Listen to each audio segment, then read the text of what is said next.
Anilleen numaan barbaadaa nattoluu jiru duniyaati garuu ulfinaaf kabajaa hin jijjiiru maallaqaatti garaa koo qullaa bulcheetiin bulfadhaa kabajatooti mataa koo jireenyaaf buusee hin guutu garaa kan kooti shakee hafalli ilaaltee hafallee singatiiteeti guyyaan ni dabraadhaas ni dabraasi dhugumatti guyyaan ni dabraadhaas ni dabraasi dhugumatti yaa rabbi ani beeysi malee reessandee arjaa kootneen beeysi malee reessandee harka kee malee rabbi koo kabira kaanee ulaatee duraanan kaasi jaatu sonan baafne islaama ta'uu qofaanii gammadii tanaa jaraadha tattaaffii sirrii godaadha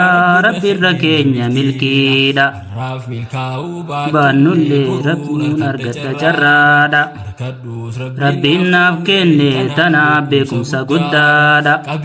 duniyaanni guddaan abdii guddoo qabaachuudha abdii guddiftee qabatte tattaaffii sirrii godhuudha abdii guddiftee qabatte tattaaffii sirrii godhuudha yaa rabbi anniin hin beeyne si malee dureessan deeyne arjaa koo anniin hin beeyne si malee dureessan deeyne harka kee malee rabbii koo kabira kan hin eeyne ulaatee duraanan koosin hojootu osoo nan baafne